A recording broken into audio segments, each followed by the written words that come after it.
Ladies and gentlemen, welcome back to Let's Rank Stuff.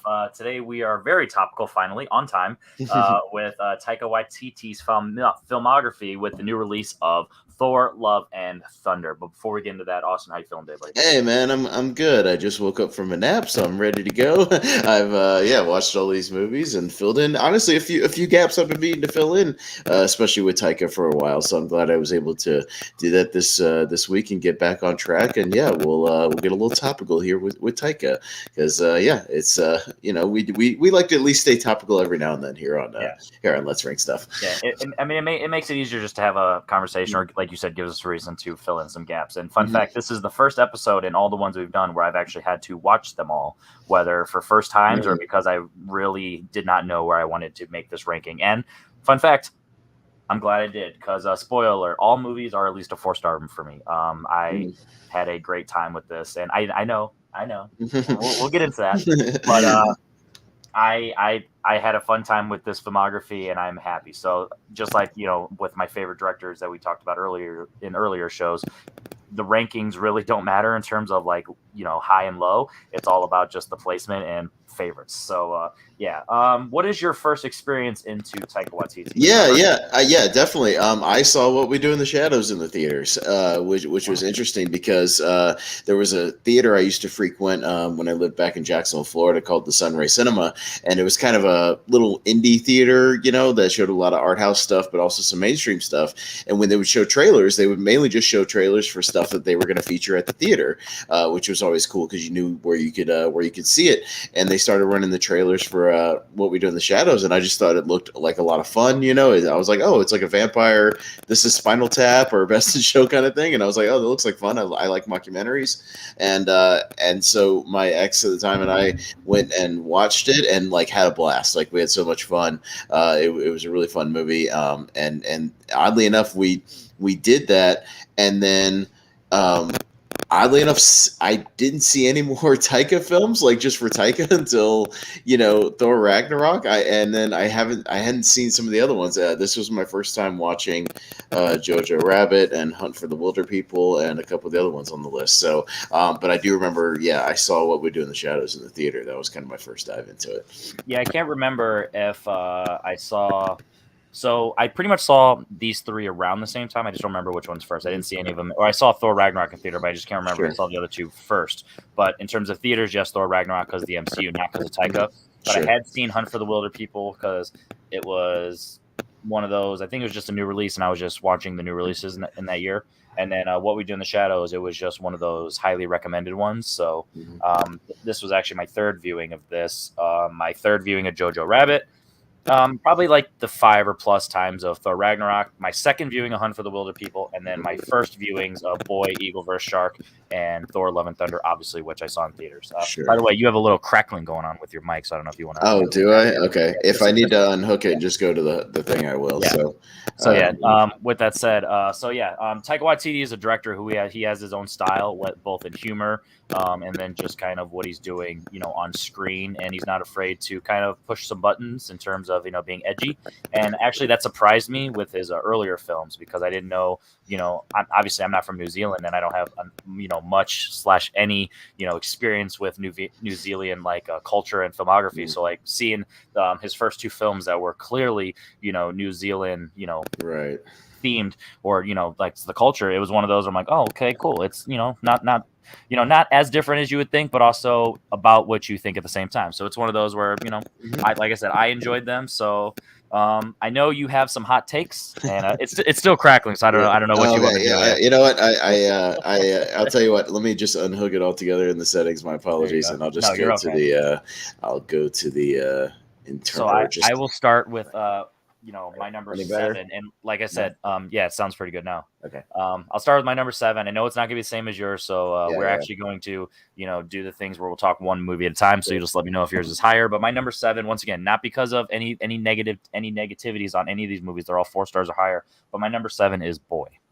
Okay, yeah, a little bit higher for me. Okay, so let's go ahead and not talk about your 7 yet. All right, yeah. Well, my 7 will come to no surprise as anybody who knows me. My number 7 is Thor Ragnarok.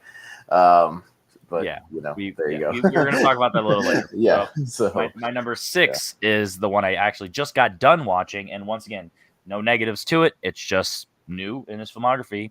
Actually, it's his first Eagle versus Shark. we'll match for different reasons.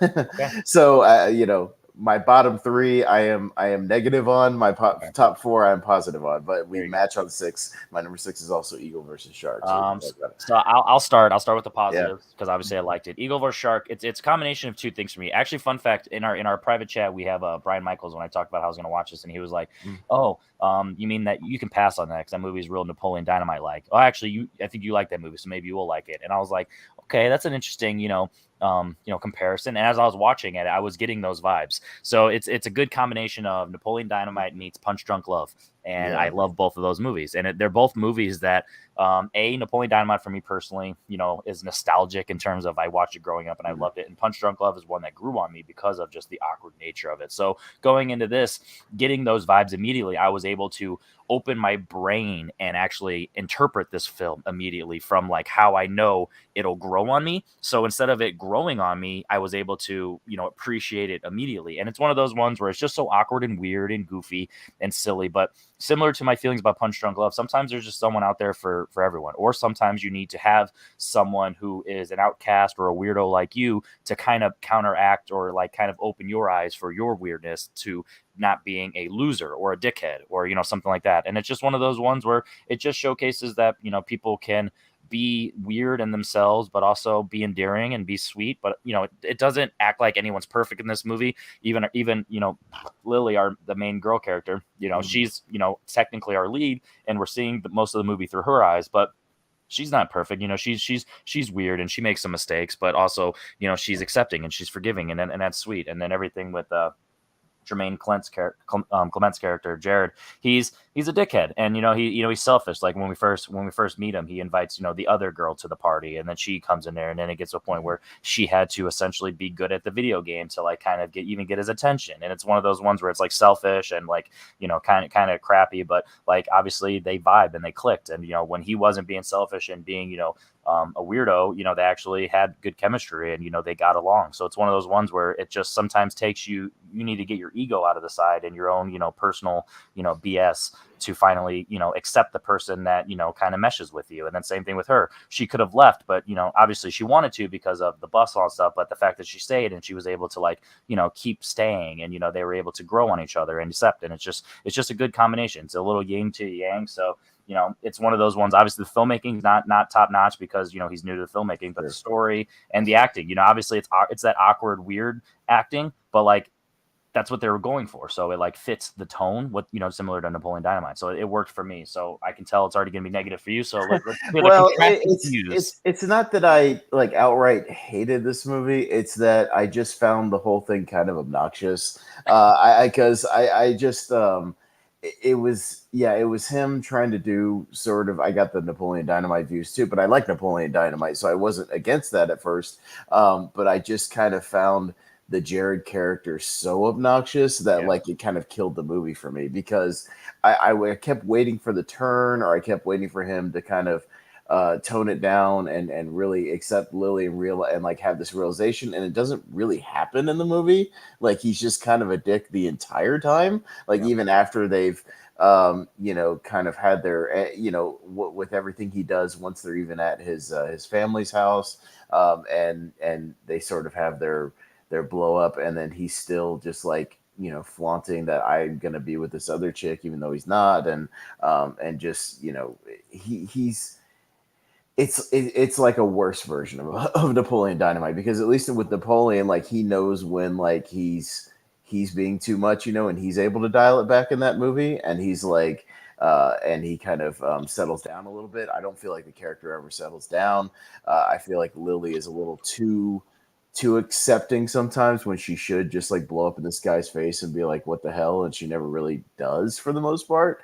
So I was rolling with it for the first 15-20 minutes, because I was like, okay, it's like two awkward people and they'll kind of click once they get together and all that. And I pretty much up until like they have the scene at the party where they're playing the video games and stuff, and like I was still vibing with the movie up until then, and until when they start actually going out, and then it's just like I just found the movie kind of absurd.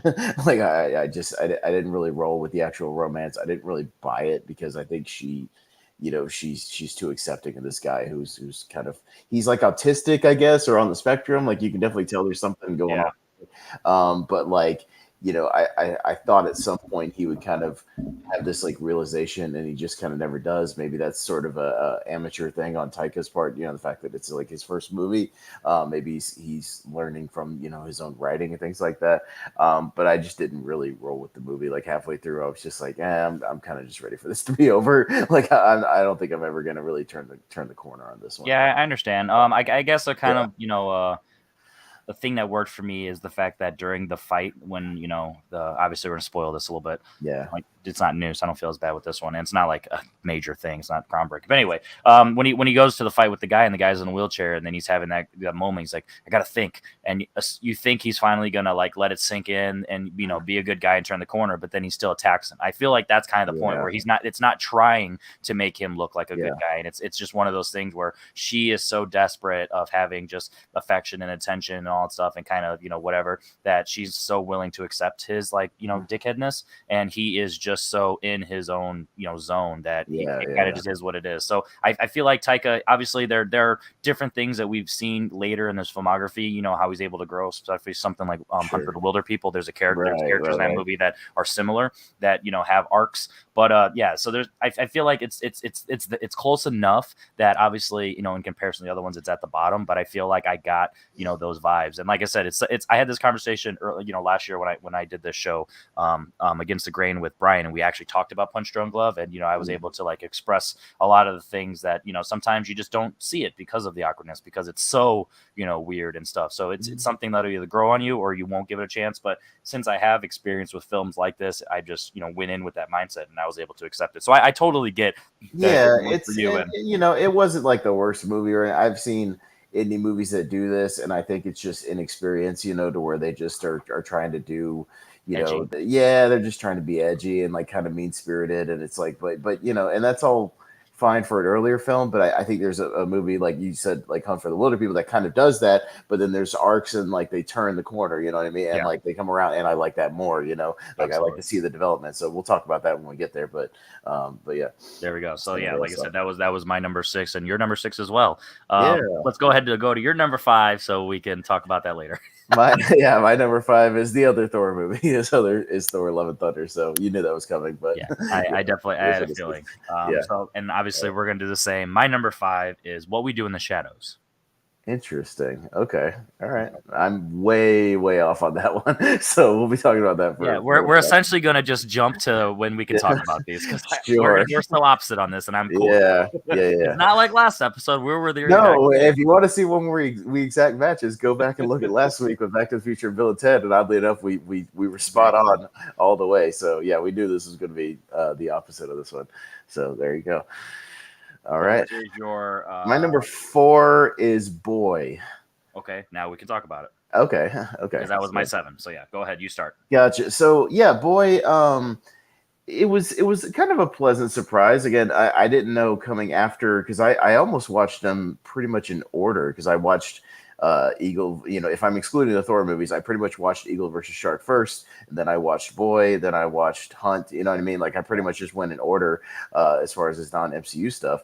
And yeah, I found myself like pretty much enjoying it. I don't think this was any kind of classic or anything, but I liked the story of, and I'm trying to remember the actual. They just call him Boy, right? Like he's just Boy throughout the movie. I think they actually say his name a couple times, but Boy is right. Boy is kind of how they refer him to in most of the movie. But I really liked his story. I like the fact that this was like a period piece in the 80s. I thought that was an interesting choice, to where like when the movie opens and he's obsessed with Michael Jackson and all this other stuff, and then I go, oh wait a minute, it's actually set in like the late 80s. I know. I thought it was one of those where it's like, especially because it's being New Zealand, and this is me being uncultured, that I was like, oh, they're just getting into Michael Jackson. Like, no, it's live. No, it's actually live. Yeah, like he's in the late 80s, something in there. And I like this whole story about him sort of propping his dad up in his head about what he thinks his dad is, you know, and what he actually ends up being of this, you know. I like the little sequences where, you know, it's like, oh, my dad's a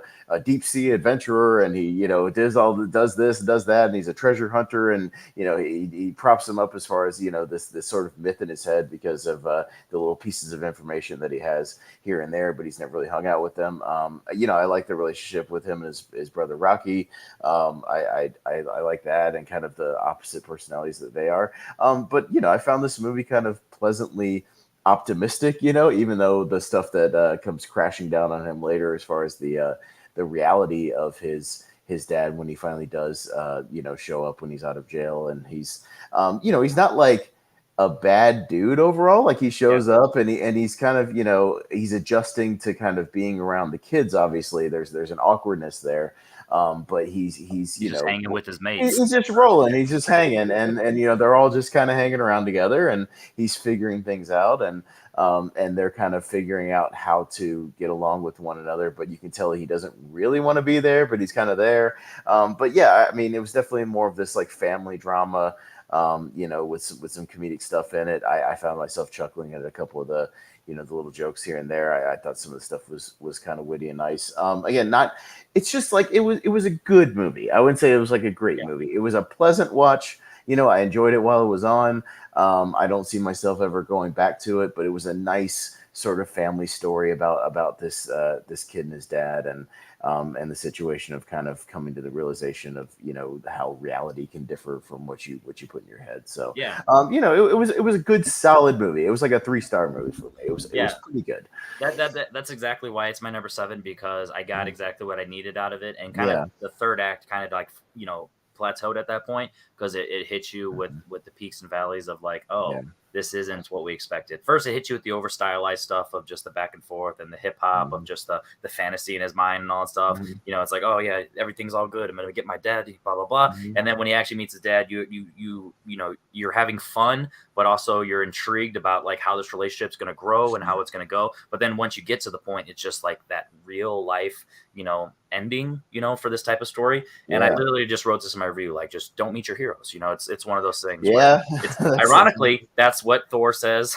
No, I mean, that's what he says when he goes to the Zeus place or whatever, right? He's like, don't meet your heroes. So I just love the irony of that, of how I watched Boy after that, and then there's that tying, you know, underlying moment. But yeah, it's a movie that just a lot of fun. I actually did laugh a lot in this movie, but in comparison to Eagle versus Shark, of why, you know, where I was going to lie in terms of what's 6 and what's 7, I got enough out of this that, you know, by the end I was like, okay. Whereas in the awkward charm of Eagle versus Shark, I could see myself actually going back to watch that. So that was the tiebreaker there. But I thoroughly enjoyed both of them. And, you know, in trivia, I might start using this as a strength. You know what I mean? Like, there's a lot of stuff here that I would have some fun with. So, yeah, I have no issues with that. I'm obviously, you're high on it in a sense because you're low on others. But, yes, I totally get it. It stood out as far as, like, if I'm as negative, and then I watch this and I'm like, oh, okay, this is enjoyable at least, you know? And, like, I don't always hate myself. Yeah, right. I don't always hate Taika and everything he does. No, like, again, I'm positive on my top 4, and they progressively get better. But yeah, I mean, you know, and if you actually break it down, I like the fact that some of these movies take a different type of family relationship. So you got like a boy and his dad. JoJo's got like a boy and his mom, and then you got like Hunt for Wilder People. It's like a boy and a father figure, like an uncle, stepdad, like, you know, uncle, stepdad kind of a situation. And then, you know, What We Do is like a whole different situation. It's like you know, just a bunch of buddies, you know, flatmates. And but, you know, each one of those core 3 right there takes a different sort of parental relationship and kind of focuses on. You can tell that he definitely has his own issues that he is utilizing. He's working out, throughout his filmmaking. So it's kind of like a. I know there's a filmmaker that does. I can't think of it right now, but yeah, there's one that does that, and you're like, oh, that's. I think it's I'm not gonna waste time. But anyway, so yeah, that's my number 7. Your number 4. My number 4. Now at this point, you know, we're at, you know, my 5 was What We Do in the Shadows. We're not there. My number 4. Now we're at the like rock solid 4 stars for me. You know, potentially 5 depending on, you know, rewatches all stuff, but Hunt for the Wilder People is my favorite. Okay, it's my number 2, so so, you know, we can either wait a minute or jump into it. We'll wait one more, so we'll see what your my number 3 is JoJo, so and that's mine too, so we'll kind of just go back and forth. Sure. Sure. So if you So want to talk we'll about start. JoJo first, Yeah, or okay, yeah, we'll talk about JoJo. So JoJo was a first time actually sitting down and watching it. I'd already bought the Blu-ray at a Black Friday, just hadn't cracked it open yet. And yeah, it's one I missed in theaters just because I couldn't really figure out what it was from like the marketing material. It's like, and when you even watch the movie, it starts out as this farce, satire of World War II, German culture and the Nazis and things. And then it takes some definite tonal shifts, in the last third or the second half, that I'm sure we'll talk about. But, and spoiler alert, because there's a big thing that happens kind of in the later half, that we big, will probably heavy. spoil.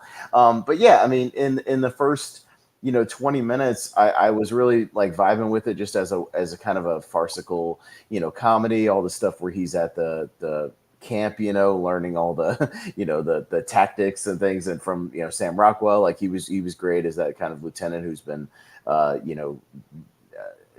decommissioned kind of, to this camp because he lost an eye and he's still trying to show off and doing his thing. Like he was a lot of fun. And I like the dynamic between, him and his buddy. What was his buddy's name? The little short kid. Yeah, I know that's like a trivia question, right? Home Sweet Home Alone boy. Yeah, that kid. Yeah, the one who is in the Home Alone movie. Yorkie. Yorkie.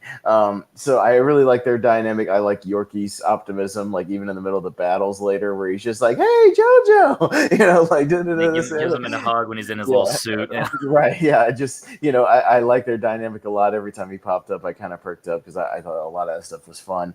And then the movie kind of settles down a little bit after the first half an hour when you get this stuff with him at home, with the dynamic between him and his mom, Scarlett Johansson. And then I had forgotten that Thomasin McKenzie was in this movie, and I've become a big fan of her over the last couple of years because of she's killing it with the Last Night in Soho stuff, and even in Old, she's one of the better parts of Old. Yeah. Honestly, like, and that movie's weird, but like she's one of the better parts of it. But yeah, this whole thing where she's in the hiding place and all that. And I really like their back and forth where he's writing his like Jew book, and getting like all the nonsense information, from her. Cause she obviously knows that, she's a lot smarter than him and she's not, she's just giving him like wacky information.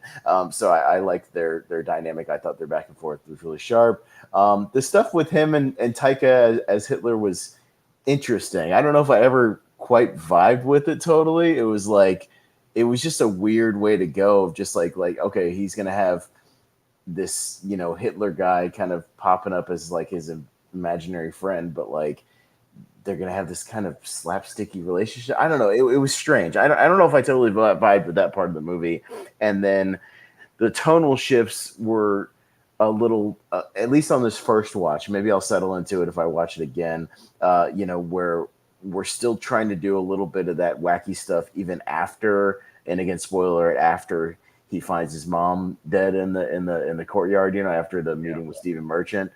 Because like we go from the stuff that's kind of silly with the Stephen Merchant and the five guys all doing the Heil thing like over and over again. And it felt like, in a pairing, and then 10 minutes later he's sitting at the feet of his mom, hang. So like to me the tonal shifts were a little awkward for me. Like I don't know if Taika's the best at those or if he's really figured that out yet. Again, maybe if I go back to the movie again, it would flow a little better, but it was a little jarring. And then a few minutes after that, him and Yorgi are still doing jokes where he like drops the little wagon thing and it's like blowing stuff up, and again it's into almost airplane territory or something, like to me it was a little wonky with the tonal shifts. Like I was like either kind of roll with that or like pull back from that in the second half or not, and I wasn't quite there, but I still had a good time with it. I'm not there with people that think it's like one of the greatest movies of the last like 10 years or anything. I'm not quite there with it yet, but I'll be interested to hear your thoughts because like overall I enjoyed it. Like it's like a 3.5 kind of territory for me. I can see myself going back to it. That's the one difference between this and something like Boy or Eagle vs. Shark is like I could see myself going back to this maybe a year or two from now and watching it again and sitting down with it again. And now that I know all the beats and everything and kind of rolling with it, but overall I liked it. I thought it was pretty good. So was that your 3? Did I rate 4? I think it was your 3, right?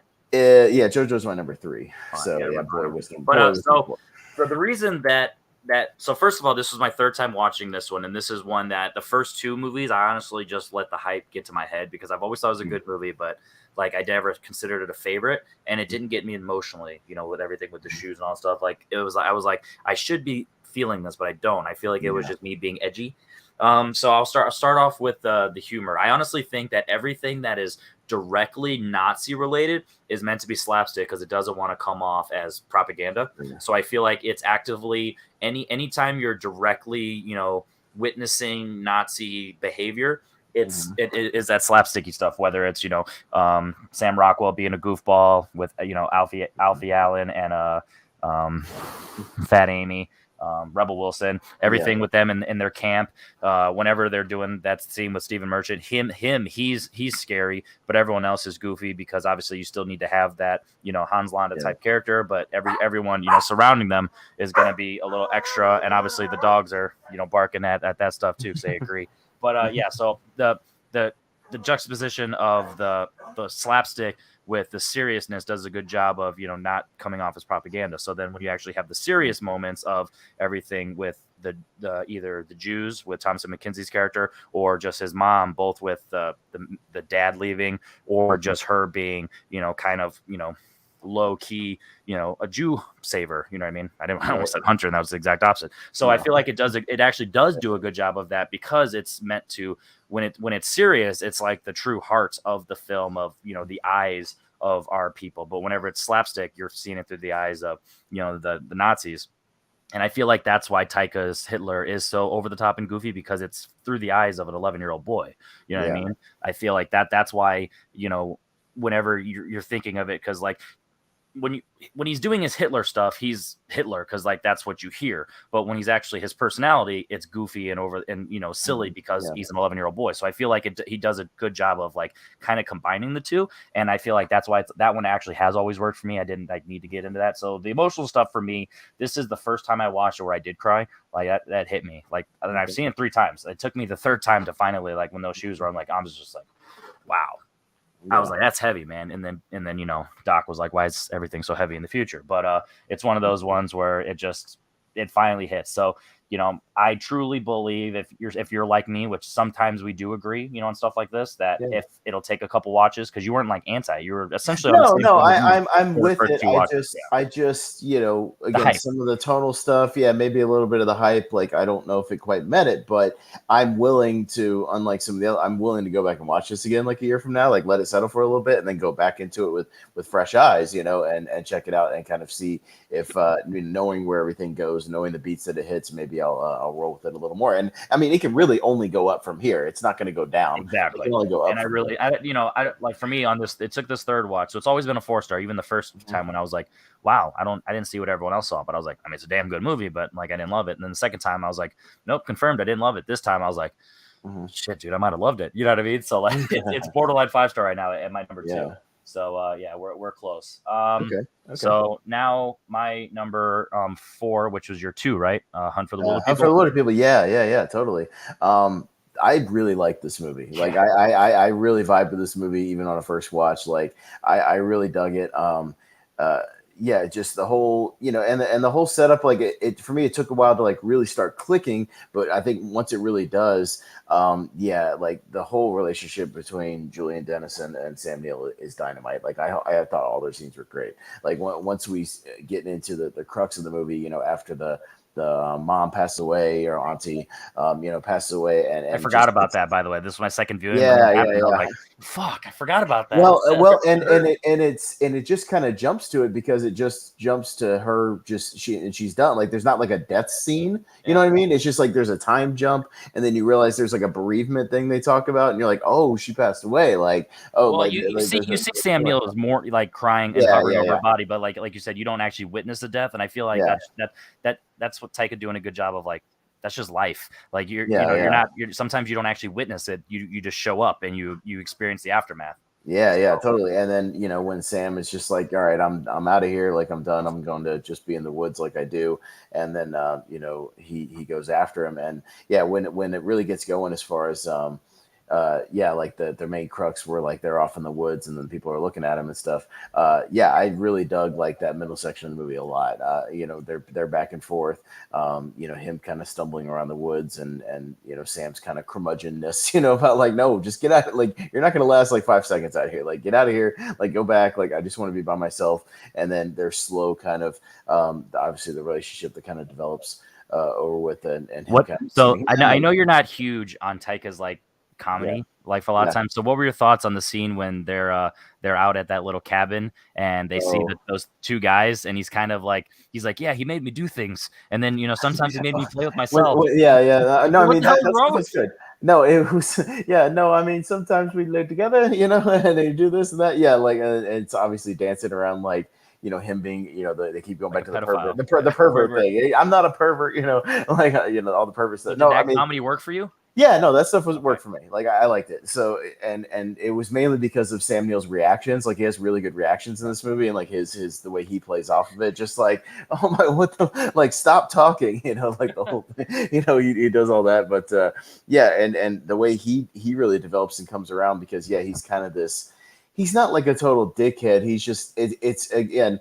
Them adopting him was more her idea than his idea, so he's just like along for the ride. Yeah, I told him that. He literally, like, he's not trying to put on a front, and he's serious. And it's kind of what we were just talking about with a combination of Boy and a combination of Eagle Shark. Of like Eagle Shark, like he's always a dickhead, but he's got enough endearing moments that, like, at the core, he's going to be his bitter old man, but he's still got some redeemable moments. Versus like in Jared, where he has essentially none, even though you want to like him because you're like, I'm following him, I want to like him. And then in Boy, like, you want to like the dad because it's Taika and he's just fun and charming, but like, you really don't. Like, he's kind of a shit dad. So where in this one, like, you get his pain and you get his, bitter old man stuff, and why he's obviously, when you meet him, he's living out in the wilderness already, essentially, out in the woods and, hunting and farming and stuff. So you totally get it. So it's one of those where I feel like this was the best representation of that type of character, and it totally works. Sam Neill was awesome.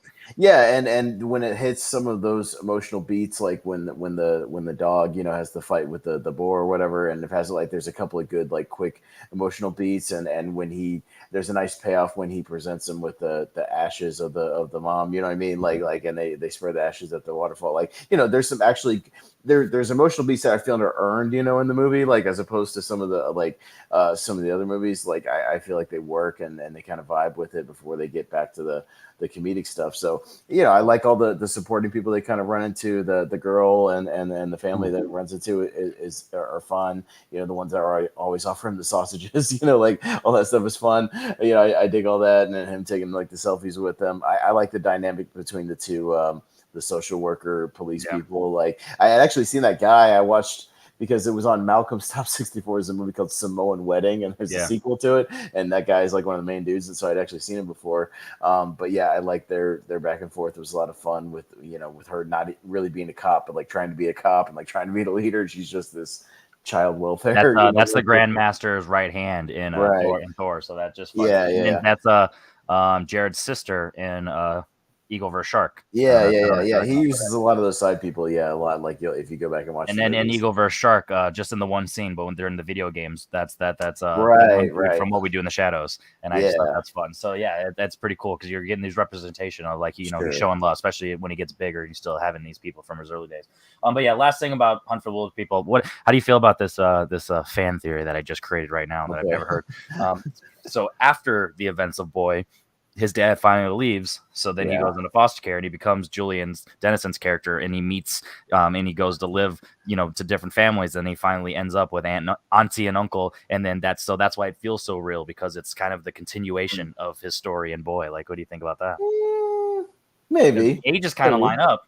The ages kind of put it on Reddit and see what everybody thinks. Wouldn't be surprised if it's already there. That's actually I haven't heard it, so I feel good making it up. But actually, no, I'm not putting on Reddit because I want to feel like I made that up. I'm leaving that for me. That's my. But this is definitely one that I could see myself just going back to and putting on in the background. Movie. I like the family dynamics. Yeah, I was legitimately like bummed for the kid when the auntie dies. Because I think that she. Was finally treating him like a, just like almost like a grown. He was. You gonna run away tonight?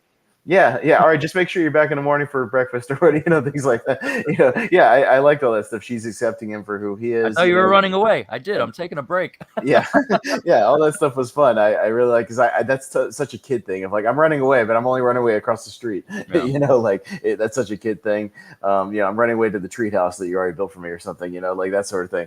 But yeah, all that stuff was a lot of fun, and yeah, I really like where it ends up with him kind of living with the other family that he meets. Like that's good, and getting Sam Neill out. So yeah, that's what I like about it they too. must be big on rehab in New Zealand because they wanted to charge him with all this stuff, and then he's out pretty much, like a year later or whatever. Sam Neill is. So New Zealand's different. They believe in that people could change. I guess. They're like, Nah. I'm sure you learned. You're good. You learned your lesson. Yeah, you learned your lesson. Okay. So yeah, all right, good luck, mate. We'll see you next year if you. I could definitely see myself going back and putting this on a couple of times. Like I really, really like Hunt for the Water People. It's good stuff. I wish I'd seen this in the theaters because there's a lot of good looking cinematography and stuff too. They use the settings a lot. Yeah, it's literally out in that open, so it doesn't. Yeah. And it feels dirty. Like there's plenty of I don't. Well, there's one scene where he was like, "When was the last time you washed?" He was like, "It's been a month." And it's one of those where like, is he exaggerating or have they really been on the run for a month? I know because they do those time jumps throughout the movie, and it ends up being they're on the run for like 6 months or something. Yeah. Like they've been out there for a while, like jumping around. But yeah, it does make those time jumps where you're just like, oh wait, they've been another 6 weeks has gone by, or because then there's snow all of a sudden. It's like Django, where they're jumping from like, they're like riding around, and it's like summer, and then it's snow, and then it's like back to spring again. So yeah, they've been running for a minute, but I like the way he kind of jumps around. It works. So good stuff. I liked it.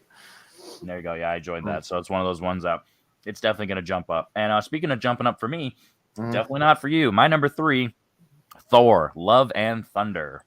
Okay, so all right, this is a movie that's at a blast, dude. Obviously, at this point, we know my number 1 is. So yeah, we're not surprised that I like this. But let's just put it this way: there are movies when I watch that and I hear criticism for, and I'm like, okay, I get those criticisms. I don't agree. I get those criticisms. But then there's movies where I'm like, I don't understand what you guys are seeing. And that's probably, I'm just going to let you vent because I don't want to argue, but I'm just going to listen to you when you talk about these two movies. But I'll let you talk first because you're positive. So I want to let you talk first. Yeah, but my thing is, though, it's one of those where it's like, I just don't understand. Like people who talk about the overuse of the comedy. And it's one of those, I'm like, first of all, if the first one had that, the second one have it. But all of the difference, ironically, between Love and Thunder and Ragnarok is some of the emotional beats in Ragnarok actually get undercut by a joke, which I can forgive because they're so, it's whatever. But in this one, they don't have that. They have stretches of comedic moments during, scenes, and then they have the long stretches of like serious moments. But like they don't, undercut each other. They do a good job of flowing in and out, whether it's dealing with, once again, no spoilers because it's new, but when they're dealing with Jane's character and her backstory, when they're dealing with Gore and his backstory and his transition and what he's become now, when you're dealing with Thor just kind of, figuring out his, trauma over Jane and also just dealing with being alone. And that's an arc that's been built through the entire MCU of losing, his brother, his mom, his sister, his best friend, all that stuff. They've been building up to that. So it's one of those ones. And then dealing with just the mission of, the kids. So I feel like it does a good job of doing that. So like when you have a long stretch with the Zeus scene that you see in the trailer, once again, not specific. So like that's a nice 5-10 minute scene, 15 minutes, but like that's all uninterrupted of that shift, that tone. You know what I mean? It's not going back and forth. It's all one tone. And then later it goes to another tone. So so when I hear like these reviews and they're like, it's just overly jokey and it undercuts all stuff, I'm like, I don't agree with that at all. And then I just, and if you say you love Ragnarok and you don't like the humor in this, I just don't get that either. The only one that I do admit is I'm not a fan of the goats. And that's just because I don't like shrieking. Like that's just not for me. Yeah. Like you literally take out the goats and it doesn't add anything or take anything away. It was a choice. I didn't like it, but I'm not going to knock the movie for it because it doesn't like take away from the overall plot line. And it's not like really in it that much. It just is memorable for the wrong reasons, but like it's really not that much of it. So it's not a big deal. And then, Thor, another thing, like a lot of people are saying, like Thor is now becoming the butt of the joke. And I'm not saying that. Like I feel like he's become consistent with where he's started in Ragnarok and then jumped over to Infinity War and then Endgame and then now in this one. And I feel like it's fairly consistent. It's one of those ones where like I've always defended Black Panther, how everyone's like, oh, in Civil War, he's so you know, he's got a hard shell and he's the king, or the prince, you know, and all this stuff. And then he becomes a king and he's just a badass. But like, yeah, at the time he's on a mission revenge for his father. So when you go into Black Panther and he's a little more lighthearted, hang out with his sister, he's in his homeland and he's like, he's got his guard down and he's chill. So like everything with Thor Love and Thunder, when he's in battle or when he's dealing with his emotional stuff, he is serious and brooding and doing all that stuff. But like when he has some levity moments or that awkward moment with Jane and stuff, like he's gonna be awkward like a kid, because, you know, he's over 1,000 years old, but he hasn't had this type of love, you know what I mean? So it, like, you know, he doesn't know how to do it, so he's kind of like awkward about it. So it kind of works where it rarely works for me, like consistently, both with this movie but as well as the character that we built in the MCU. So it's one of those things that honestly, I don't know. And then, you know, Gore, he is actually, you know, awesome in terms of everything he's doing. And the main criticism I get is you don't actually see none of the stuff that you should be seeing, but it's like, that's fine, because it's more of, sometimes it's don't show too much, because guess what, if we see it all and you don't like it, now you're complaining that you didn't like what you saw. At least with this one, it's one of those ones where you know, it's not as, you know, dark, or it's not as crazy. Like, you still get the vibes and the point of what we're, you know, whatever with Gore. So that's with me. 4 out of 5 star movie. I want to start off with that. I don't think it'll ever become a 5-star, but I think it's always going to be a solid, you know, top of that 4-star range in the MCU for me. So let's hear where you differ, and I'm just going to listen. No, that's fine. So I do have this slightly above Ragnarok, because I'll start with the positive stuff. I do like the Gore stuff for the most part. So that was one thing that I differ with Ragnarok, is that I didn't really vibe with any of the villain stuff in Ragnarok, like, at all. I actually did like a lot of the Gore scenes. I like the opening scene, like setting up with him and his daughter. Like, I thought that was good. And then, you know, when he encounters this asshole of a, you know, god, like, I'm on his side, you know, when he kills him, I'm like, I'm with him. So, and you know, it might be a whole little bit of a side thing, but like, being an atheist and thinking that all this god shit is weird, it's like, well, yeah, fuck them. You know, like, go out there and like kill all these guys who don't give a shit. Like, I was with it. And I am with the criticism that I don't think he earns the God Butcher title in this, because we don't see him butcher gods. It's like, if I think it did need a few other scenes where and even if we just saw the actual scene where he takes down that one big giant one with the Lady Sif thing, like, we need to see that. Like, we need to see him do some devastating shit and like really overpower a lot of people and overpower a thing like that. I really do think we need to see that instead of just seeing the aftermath, because I think you do need to build up a threat. And one of the other things that I think I have a problem with is we don't really understand the threat and all the gods disappearing either. Like, what's the risk in all the gods disappearing? Like, what are the consequences of that? Like, we don't really dive into like, what if he was able to wish away all the gods, like, so what? You know, like, if they all go away, like, life would still go on, you know, like it's and at that point I'm with him, so I'm like, yeah, go ahead and wish them all away, like, screw them. Like, I don't care. It's like, I'm with him. Like, especially what we see throughout the movie, like, am I supposed to care that like Zeus might disappear? Am I supposed to care that the dumpling god might disappear? Like, I don't give a shit. So like, I'm with Gore, and I liked most of the Gore stuff. I thought some of the scenes where he was using the shadow monsters and some of the jump cuts and things like were actually creepy and kind of horror vibes. So I like that. Excuse me. But Thor's getting you, talking shit, saying you he's can't. He's gonna shoot the lightning at me. Yeah. So yeah, I mean, that's one of the reasons it's in like 2-star territory for me, because I could see myself going back to the Gore stuff and like watching it again. So I did like a lot of that.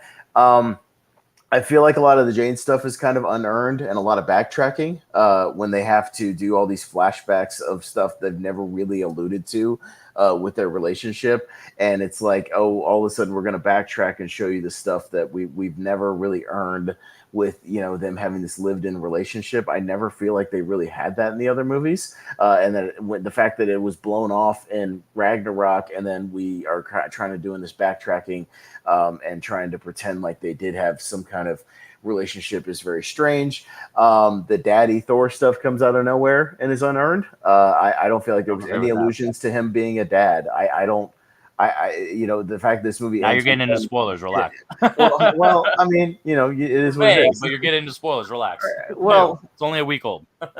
I didn't say who he's the daddy of, technically. So, technically I didn't say it. I just feel like that completely comes out of nowhere and is not set up at all. And then from there, you just get into, I think this movie's kind of a tonal mess, kind of like Ragnarok was. It does a little bit better with the emotional stuff and like the cancer stuff than Ragnarok, which is why I have it higher, at least a little bit. But I don't like the humor from Ragnarok. I don't like the humor here. I think most of it is obnoxious. Thor. I'll get more into it in Ragnarok because it started with Ragnarok, and like you said, it's a continuation of that. So like I didn't like it in Ragnarok, I didn't like it here. So at least I'm consistent as far as not liking both. I'll say so. I'm at least there. A lot of the stuff just was really cringy to me. The stuff between like the jilted lovers of him and Stormbreaker and Mjolnir having a weird like love triangle and him scratching chins and all that stuff was like really bad. I didn't like that stuff at all. It kind of started with Melissa McCarthy showing up, which was not good either. I was like, oh God, her and Ben Falcone, the bane of Hollywood couples right now. Like that was the best. That is the best Hela performance I have ever seen. What are you talking about? Ugh, terrible. But yeah, like him like riding Stormbreaker like a broom was like all this stuff was really cringy, like really really cringy. And I also felt that Valkyrie was once again kind of wasted in both. She's wasted in both movies. And this one especially, where she's just kind of, she doesn't really do much. I mean, she's kind of along for the ride, but then they sideline her for the last act, and she's just kind of pushed out of the movie. This movie, Ragnarok, feels more like a parody, but both these movies feel like parody of Thor movies to me. They feel like they're in parody territory. Like this is some Friedberg and Seltzer shit. But again, most of my problems are continuation of Ragnarok, so I'll talk more about that when we get into Ragnarok. But I only have this higher because I like the gore stuff, pretty much. That's about it. So I'll just touch on the two things that that I didn't talk about that you did. And I hate Guns N' Roses. I fucking hate Guns N' Roses. So the fact this whole soundtrack was Guns N' Roses like really irritated me. I don't like Guns N' Roses, but that's my hang up. So whatever. I don't like Guns N' Roses. That's weird. So the relationship with Jane, the backstory, and the kind of the redux of that is, it works for me because if Thor is so hung up on Jane Foster throughout these movies, which he was after their breakup because of contract disputes, that if he's going to be so hung up and like it's actually going to really like affect his character, then he's a creep if they don't have this history. So the fact that they use this because they had her back, they were able to showcase like, here's all those things you missed, because we're watching superhero movies. We're not watching romance movies until now. You know what I mean? So obviously we're not going to see all that stuff. So it's like in Deadpool. Why does the relationship between Deadpool and Vanessa work? Wade Wilson and Vanessa, is because all those stories we actually see with them. So that's why you wait until this one, because now you finally get the actual relationship of it instead of just that honeymoon stuff. And so it showcases that history and those gaps. So that's why that always worked for me. I actually really loved the Mjolnir and the Stormbreaker dynamic, because it's one of those where it's like it's said from day one that it has to choose you and you have to be worthy of it. So you have to have that connection to it. So it's like a relationship. You know what I mean? It's always essentially been like that. And obviously it's just played for laugh, but it does a good job because it's, now it's like he's got, it just worked for me.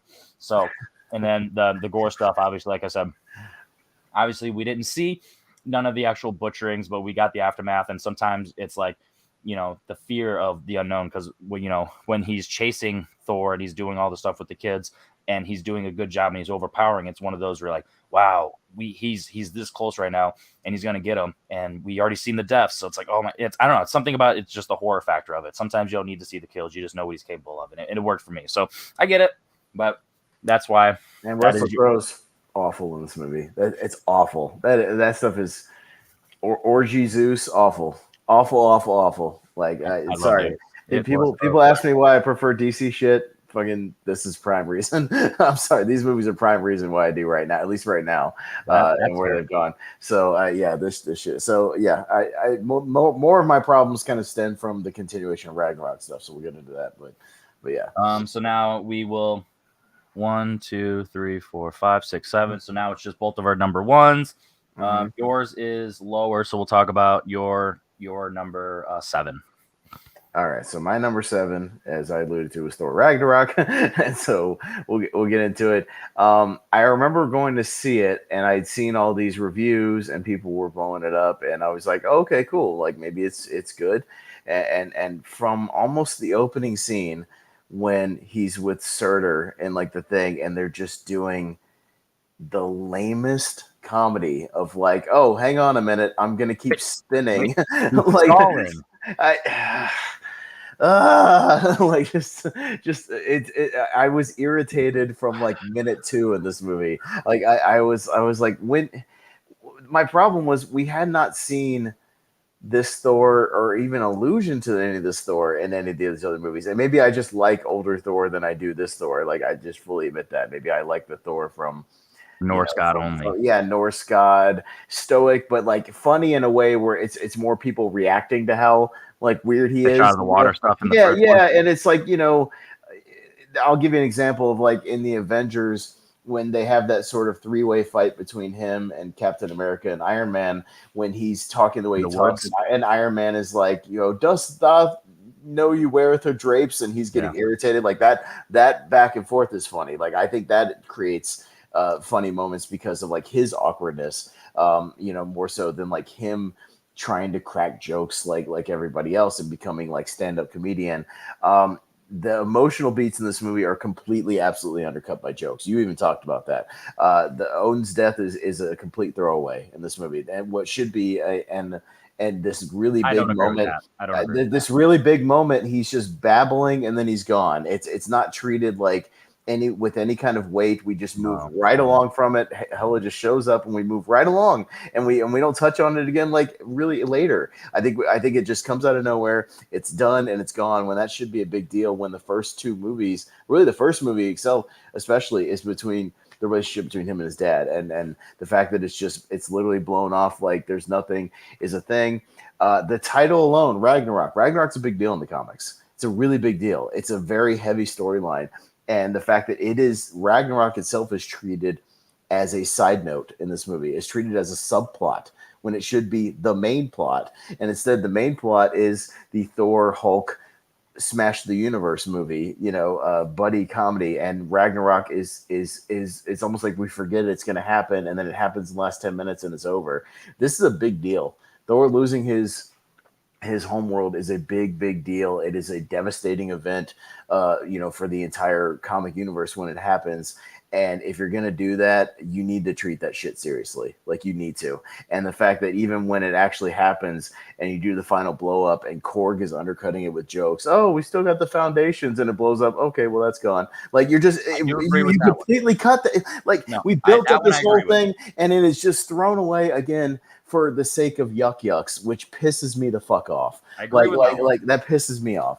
And the fact that everything in this movie is undercut for yucks and jokes, and it's to me it's a complete killing of both the Thor and the Hulk characters, who are supposed to be some of the most powerful characters in the universe, and they are treated like clowns in this movie. They're complete and utter clown shows, both of them, you know, for the sake of, like, we got Thor and Hulk on screen, and oh, Hulk butt, isn't that funny? Ha ha ha, yuck, you know, pee pee poo poo. You know, it's just like, to me, it's like I hate what they do with these characters in this movie. They complete them like complete and utter clowns, and it just pisses me off.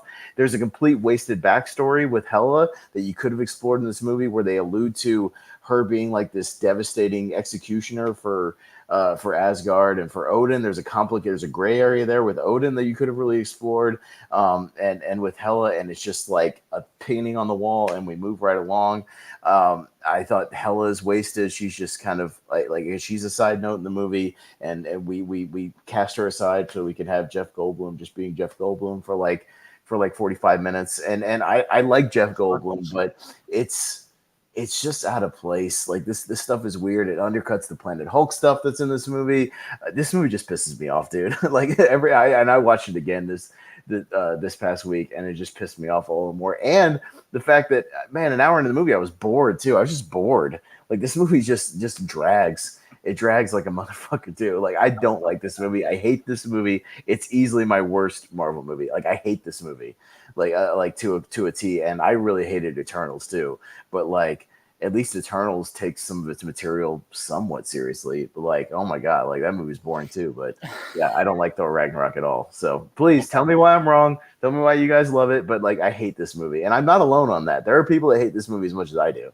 Like, I'm not alone on this. Right. Like, if you go and explore the space, like I'm not alone on this. But I mean, all right. So the one that I'll give you is the when Asgard explodes. And Korg makes that joke. That is the one that will always keep this movie probably out of my top 100. As goofy as that sounds, but it leaves you on that note by the end where it does everything with Thor now as king. You know, he's on the throne. Here's my people. You know what I mean? So it sets it up. But like the actual Asgard exploding up, that did bum me out because that's just a bad joke. Because even though leading up to that, it always worked for me of the Ragnarok vibe of not being as what pretty much the opposite of what you said, because of what they say in the movie is Asgard isn't a place, it's a people. So it's not about the actual place getting destroyed from Surtur and all that stuff. It's about them sticking together and them not collapsing under the loss of Odin in general, Hela trying to take over, and the history kind of being revealed from Odin's past. The fact that the people Asgard did not turn on themselves and like become a civil war or have mass chaos with those three revelations showcase that everything that they're saying of Asgard as a people is it stood true, and that's why that's always worked for me. So starting off at the beginning with the Surtur stuff, it's one of those ones he clearly was toying with them. He was teasing them. He was buying time because he was coming up with a plan, and then he was getting Mjolnir. So it did a good job of that. And then when everything was with Scourge, you know, when he's playing all that, it's like, you know, it did a good job of setting up, you know, Heimdall as a badass and like kind of being on the run because he realized, you know, he truly, I don't know, it doesn't, you know, illicitly say it. So he either truly knew that Loki was pretending to be Odin, or he just knew something wasn't right. So he was kind of like, that's a whole nother thing. I'm sorry. Go ahead. That's a whole nother thing I hated about this movie. Yeah. The whole wasted shit with Loki as Odin. He should be like he's this power hungry madman in the first two movies, and now he's just eating grapes with like and watching Matt Damon and do because he got what he wanted. But the thing is, it by through all these movies, Loki learned that he could not rule based on his true lineage and just his legit personality. So he had to fake his own death and take over, you know, Odin's identity to do that. So he still got what he wanted. But he had to do it in a snake way, which still fits with his character. So that always worked for me too. But so continuing on. So everything with the skirt stuff and all that stuff's fun. I really disagree with you of the breaking the kind of, you know, ruin the Odin's death, because that's a long, like going on 5-minute sequence of them just sitting there. If you actually have the scene, it's the two sons listening to their father talk, give them a speech, kind of just give them a, you know, it's like a poem essentially where he's just relaying this story and like, yo, this is what it is. Because Odin knows that he's about to, you know, go to dust. They don't know this at the time. So then when it happens, you know, obviously they're gods, so they know. It's not like it's one of those reveals. You're like, oh my God, I never knew this was going to come in. Like they know that, you know, what happened and it was time. But like, so that's why they accepted it technically. So it was never undercut, and it definitely didn't undercut with a joke. But now it's like Hela's coming in and she's like, yo, now he's gone. My release. I've been released. Let's go. I'm reigning terror. And that's all that's in holding her back. Why is she released just because of Odin's death? It's because I don't remember specifically. I watched this, and it's one of those ones where he locked her up or whatever. So when he went away, it kind of just opened up, and it's one of those things where he had a release. He just had a hold on her. So when he's gone, it literally, if she would have came back like an hour later after his death or right before his death because he's weak, then like all right. But it's like literally the minute he died, she showed up. So I've always been okay with that because it just makes sense with, you know, this type of magic stuff. So when then she comes in, I don't feel like there's any jokes. It's more of her. It's just more the dynamic of their powers of like, yo, I am the true. You bow down to me. You don't even know what I've been through. And obviously they hint at it later with the paintings and stuff. And the only thing that I truly, so other than the core, you know, remark, the only thing, this is just an MCU thing. My least favorite thing the MCU does is when there's a cool ass action moment and then it'll cut away and it'll go to something else. So like the very first time Thor and Hela are about to have that one-on-one in, you know, at the throne and in that room, then it cuts away to, you know, other characters doing some, I don't remember what it was, which character right now, but it's one of those where that's just the MCU doing, like it does that in Infinity War. Is that when like they come back to the Hulk stuff on the bridge and all that? Yeah, something like that. Or like that? Okay. Yeah. Or I think they cut to Heimdall or something like that. But they cut away. But like that's every MCU movie, and it pisses me off because it's like, you know, it's like what I just talked about with John on There'll Be Horror with Annihilation. It's like the very first time they go into the shimmer, I want to see that reaction, and then it cuts away to like after, and it's like that kind of defeats the purpose of like the build up. You know what I mean? So that's just an MCU thing. So this movie obviously does that. So that is what it is. But those are really my only two complaints. And this is one where when I first watched it, I was like, wow, that's not what I expected. Not for a bad thing. I just, not what I expected. Then the next couple times I watched, I'm like, yep, I love this movie. It's borderline top 100. Something's missing. I don't know what it is, but it's borderline top 100 to top of it. Then the last time I watched it, I was just kind of in a bad mood, I guess, because it like went down lower to the 10 range of the MCU, and now it jumped back up to like that 5 or 6. It's still never going to be at my top favorite because of the Korg stuff and just because of some of the certain little things. But it's just I disagreed with a lot that you said there, that just undercutting it does. I feel like I love everything with the Grandmaster. It's this movie flows. I didn't see it. I don't know if I never thought of anything boring. Valkyrie's backstory, how it doesn't like hit you over the head with the over dramatic stuff of it, because they're telling a comedy, but it still has enough in it with the the one little flashback scene that Hela shows her, and it, all of them are dying, and it's brutal. Her killing the trio, that was brutal. And so it has its moments of being dark, but also still being a lot of fun, and that's why I feel like people gravitate to it. But yeah, it's one that's always worked for me. It's always been missing something to be like S tier, but it's pretty close. So yeah, it's a shame that you don't enjoy it, but I get it. Like especially when you straight up said like, hey, I want that Norse god, that mythical Thor, and obviously you're not getting that. Then it's like, yeah, obviously you're not going to like that because it's a changing character. And it's funny because right after Ragnarok, I think some of my favorite Thor stuff ever is Infinity War, which came right after this. Like when he returns to being like this big badass, like respected thing, where people look at him as like always when he's in battle, he does that. And I did say that earlier. When he's in battle, he's always true Thor. In this one, he's in his element of being kind of chill. Yeah, and we just my other thing is when you have a movie where every character is comic relief, you lose the comic relief. Because when every character is trying to be the funny one, you lose the impact of the jokes, which is why I think that when Thor is being the straight man and the Norse guy, it's funnier when there are the funny people around him making the jokes and he feels awkward.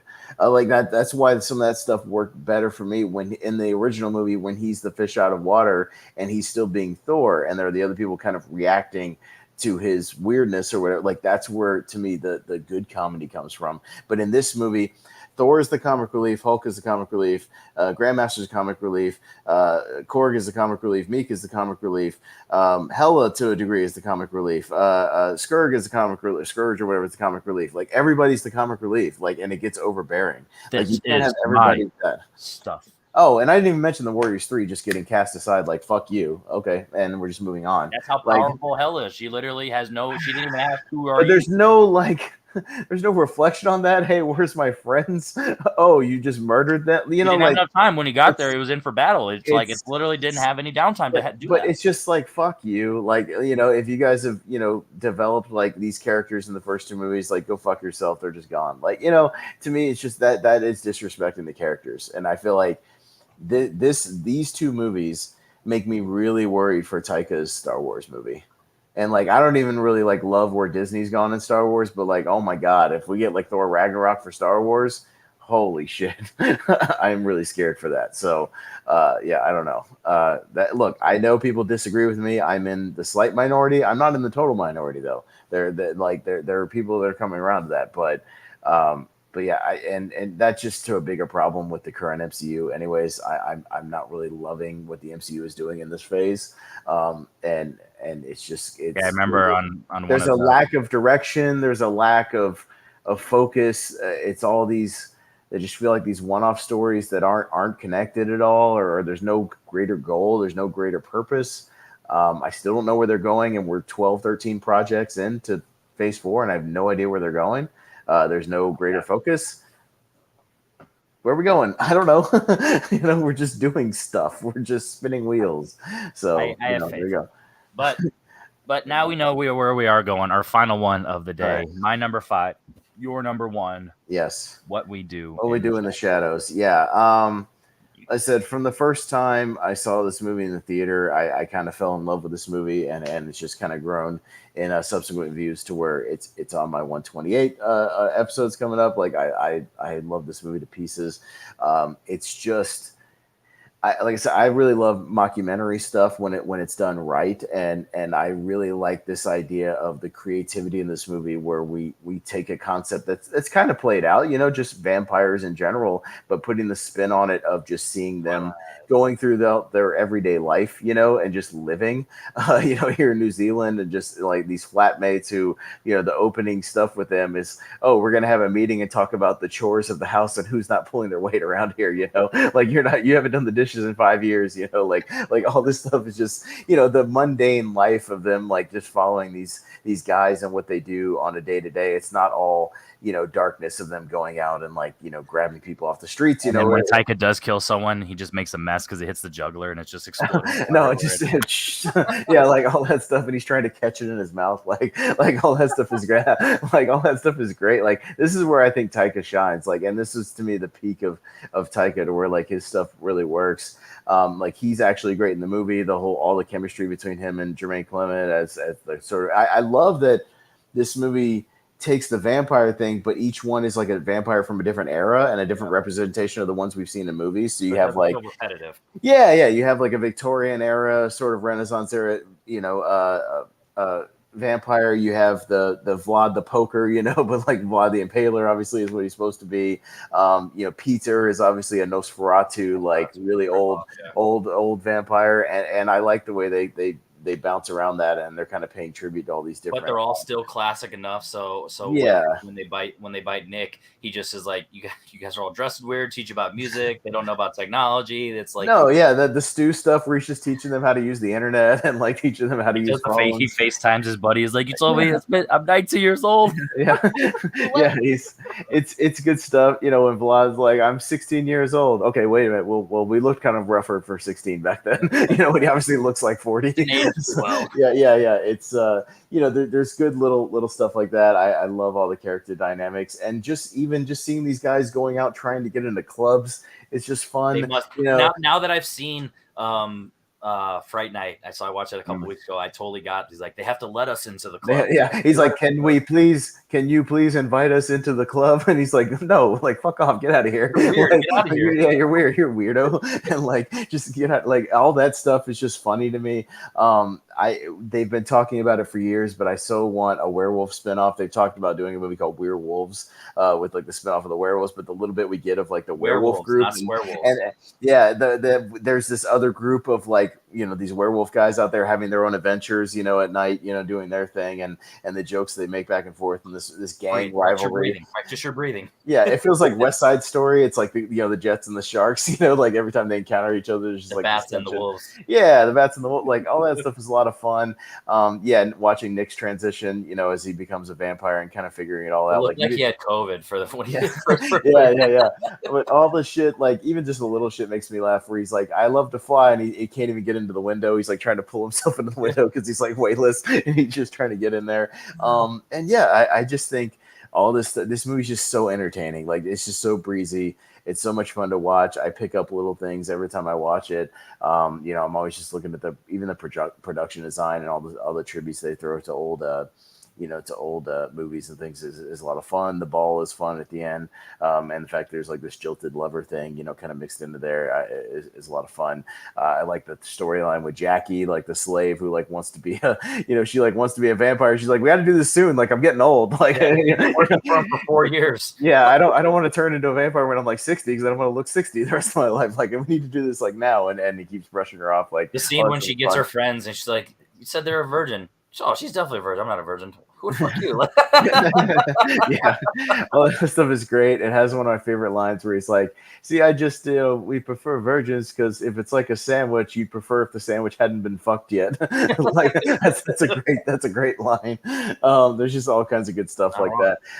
I just think this movie's supremely entertaining. I've watched it many times. I just love that it's like this horror mockumentary and it's just having fun, man. This movie's just entertaining as hell, and it gets me every time, man. I think this movie's awesome. Yeah, this is a movie that my first time I watched it, this was my third time watching it. My first time I watched it, I enjoyed it because it was like refreshing, and at the time, still like learning like my style of movies and everything. Second time I watched it, I like borderline hated it because the mockumentary vibe, and then just I don't like This Is Spinal Tap. I do like The Office, but like obviously it took more than one season to like get into it. So on this one, and I did not. I hated Never Stop, Never Stopping. Popstar. You know what I mean? Popstar, really? Yeah, I love Popstar. Yeah. I think Popstar's so like it just was like mockumentaries not my jam. So when I went and watched this one, I really liked that. Like there was multiple times where when they're actually talking, they're like, "You're flying outside the windows. We got neighbors. Like you have the film crew following you around. Like of course, right. You know what I mean." And then when they interview the cops and stuff like that, it's like okay,